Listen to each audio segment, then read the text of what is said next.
আসসালামু আলাইকুম। আশা করি সবাই ভালো আছেন, আমিও ভালো আছি আলহামদুলিল্লাহ। আজকে মনটা একটু খারাপ।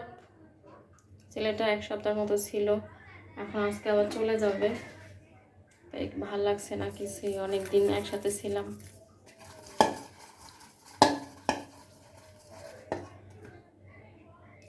আজকে তেমন কিছু রান্না করব না, ডিমটাই ভুনা করব। যে গতকালকের ডাল আছে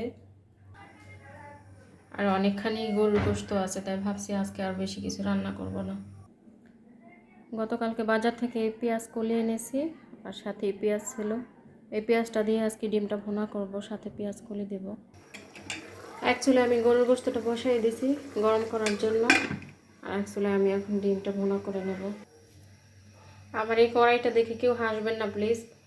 কড়াইটা যতই মাজা ঘষা করি না কেন এমনই থাকে, মানে এর চেয়ে আর পরিষ্কার হয় না।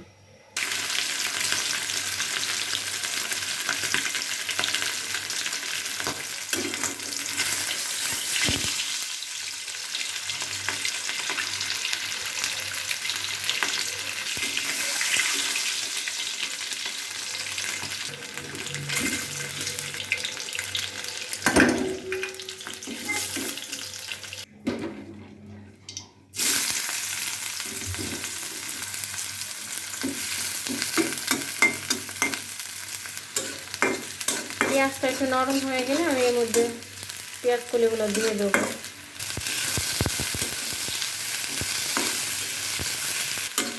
একটু পেঁয়াজ কলিগুলো একটু ভাজা ভাজা হয়ে গেছে, এবার হলুদ মরিচ দিয়ে দেবো। আমি সাধারণত ডিম রান্নায় বেশি মশলা ইউজ করি না, একমাত্র পেঁয়াজটাই দিই।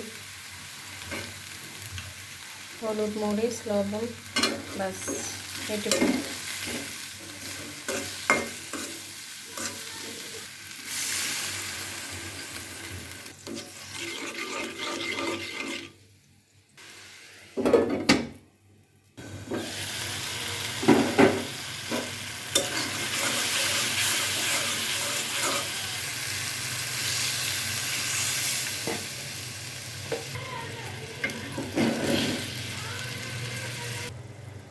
অবশেষে আমার রান্না কমপ্লিট। এরপর উপর থেকে কেটে রাখা ধনিয়া পাতা দিয়ে দেবো। আপনারা কারা কারা আমার মতো এরকম পেঁয়াজ কলি দিয়ে ডিম ভুনা করে খান অবশ্যই কমেন্টে জানাবেন।